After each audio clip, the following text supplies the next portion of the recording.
పాలకోవా ఈ పేరు వింటే చాలు అందరికీ నోరూరకమానదు. అయితే శ్రీకాళహస్తి కోవా మాత్రం సంథింగ్ స్పెషల్. అక్కడి దాకా ఎందుకు, ఒక్కసారి ఈ కోవా రుచి చూస్తే చాలు. కోవాలందు శ్రీకాళహస్తి కోవా రుచే వేరయ్య అనక మానరు. అంతగా ప్రత్యేకతను సంతరించుకున్న శ్రీకాళహస్తి పాలకోవాపై ప్రత్యేక కథనం.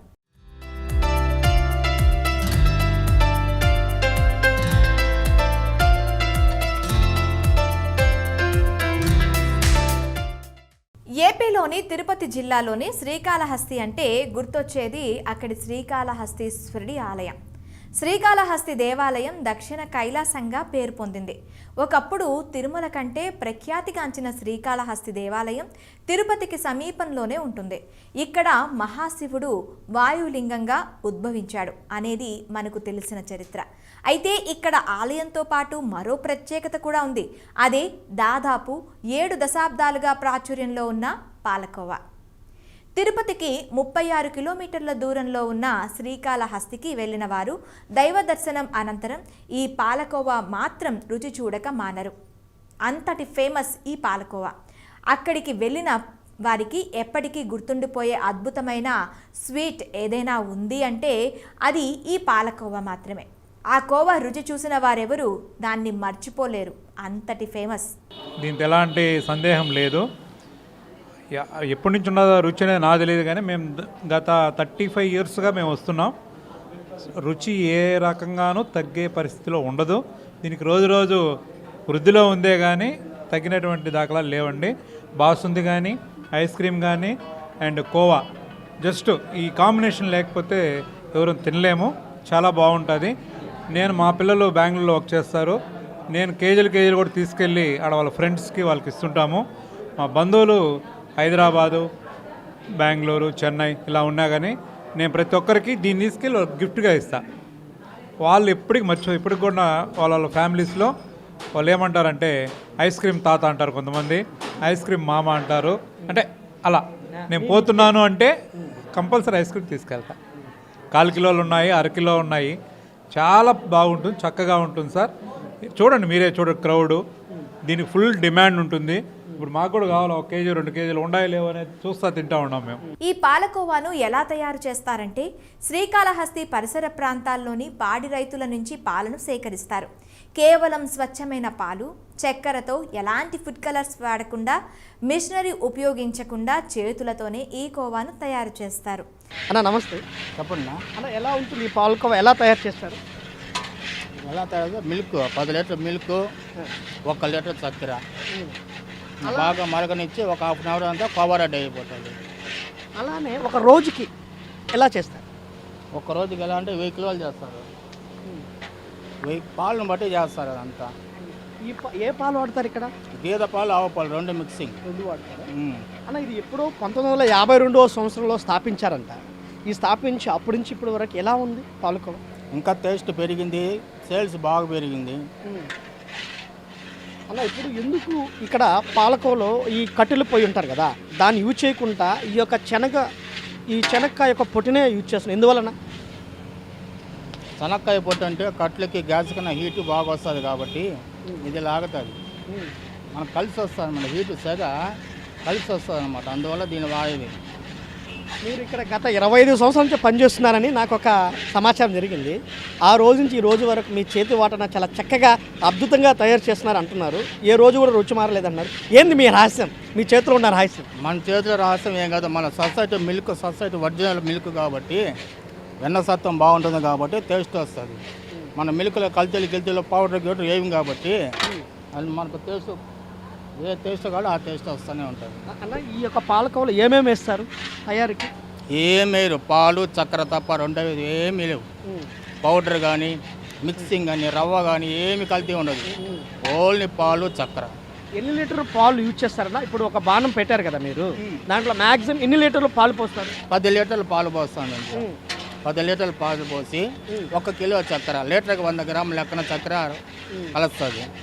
ఎన్ని కిలోలు వస్తుంది? 10 లీటర్లకి పాలకి ఎన్ని కేజీలు పాలకు వస్తుంది? 2.5 కిలో నికరంగా రావాలి. గేదె పాలు అయితే 3 కిలోలు వస్తుంది. ఆవు పాలు అయితే 2.5 కిలో వస్తుంది.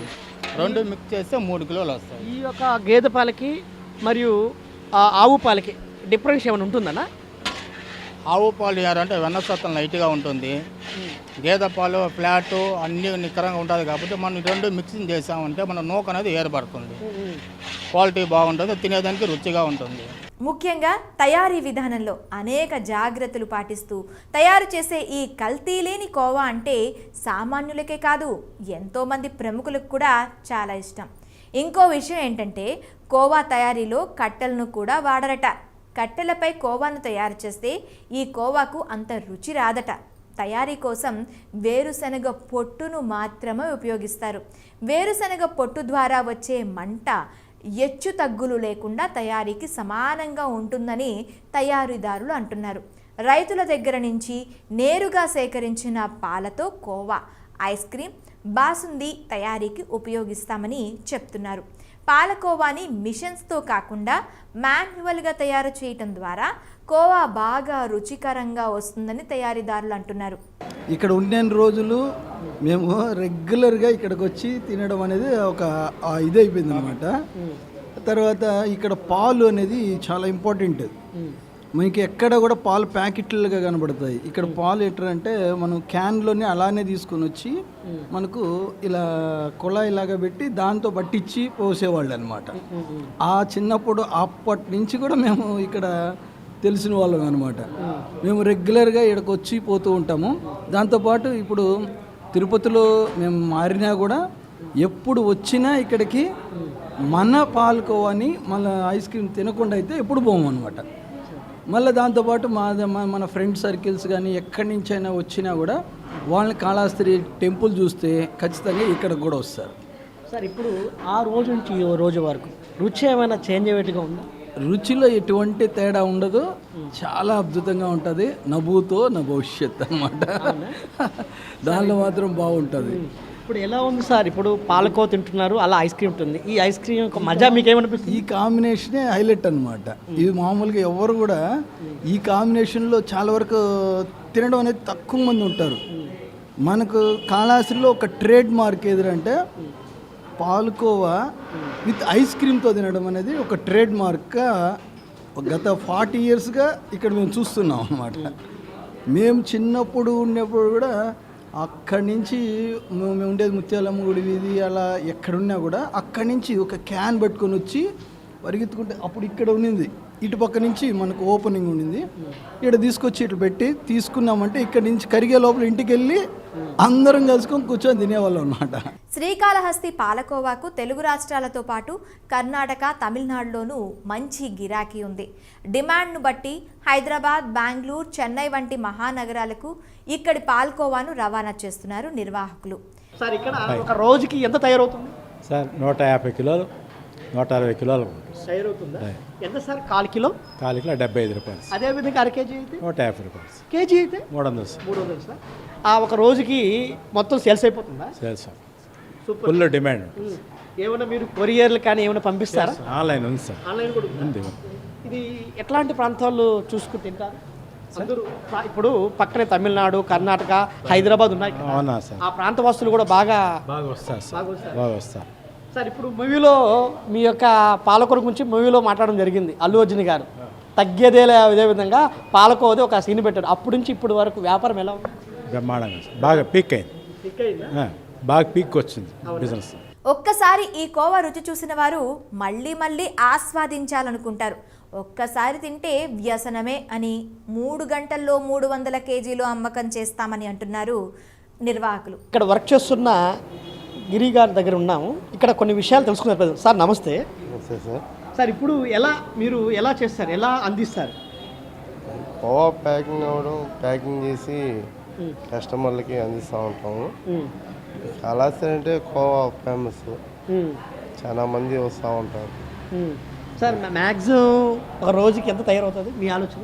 రోజుకి 150-200 కేజీలు అయిపోయి ఎంత జరుగుతుందా? సో ఇదేనా ఈ విజువల్స్లో చూస్తున్నాం కదా సార్. ఇక్కడ ఇప్పుడు మీరు వేసారు కదా, ఈ యొక్క కాటా ఉంది కదా, ఎంత వెయిట్ కట్ అంటారు కదా దాన్ని, ఆ వెయిట్ 1/2 కేజీ 1/4 కేజీ ప్యాకింగ్ చేస్తాం. ఎంత సార్ ఇక్కడ? 1/4 కేజీ 75 రూపీస్. అదే 1/2 కేజీ 150. కేజీ 300. 300. అయితే మీరు ఈ కాళశ్రీ పాలకోవతో అందరిని ప్రజల మనసులో దోచేసుకుంటున్నారు అయితే. కాళశ్రీ కోవా అంటేనే ఫేమస్. అవునా సార్? మీరు ఉదయం ఇప్పటి నుంచి డ్యూటీకి రావాలా? ఇప్పటి నుంచి ఎప్పుడు పోవాలి సార్? ఉదయం 6 గంటలకు వస్తాను. నైట్ ఉదయం 6 గంటల నుంచి 6 నుంచి రన్నింగ్లో ఉంటుంది అమ్మకం. నైట్ 8:30, 9 అయిపోతుంది. అంతేకాదండోయ్, ఇక ఈ గోవా గురించి పుష్ప సినిమాలో కూడా ఓ డైలాగ్ ఉంటుంది. అంతేకాదు, పుష్ప సినిమా షూటింగ్ సమయంలో చిత్ర బృందంలోని వారు రోజు వచ్చి ఐస్ క్రీమ్ కోవా తినేవారట. వారు కోవాను తినడంతో పాటు ప్యాక్ చేసుకుని తీసుకెళ్లేవారట. అంత వరల్డ్ ఫేమస్ ఉన్న ఈ పాలకోవాను మనం కూడా టేస్ట్ చేయాల్సిందే. గతంలో ఉన్న 1952 సంవత్సరం స్థాపించిన ఈ యొక్క పాలకోవా స్పెషల్గా తయారవుతున్న ఈ పాలకోవా ఈ రోజు వరకు అంటే 2024 వరకు కూడా అదే రుచితో అదే క్వాలిటీ కూడా జరగడం జరుగుతుంది. ఇది అప్పటికంటే ఇప్పుడు ఇంకా గ్రోత్ పెరిగిపోయింది. రోజుకి 150 కేజీలు 200 కేజీలు దాకా పోతాయంట. అదేవిధంగా ఆన్లైన్ బిజినెస్ హైదరాబాద్, తమిళనాడు, కర్ణాటక ఆ రాష్ట్రాలకు కూడా ఈ చాలా తీసుకుని కూడా వెళ్తారంట. ఈ సాక్షాత్తు ఇక్కడ ఉన్న శివయ్య అని కూడా దక్షిణ కార్తీక కూడా పిలుస్తుంది. ఆయన ఎంత సాక్షిగా ఉంటుందో ఈ పాలకోవ రుచి కూడా అదే విధంగా ఉంటుందో కూడా ఇక్కడ ఉన్న ప్రజలు కూడా చెప్తున్నారు. రిపోర్టర్ చందుతో కెమెరామెన్ అభిషేక్, తిరుపతి.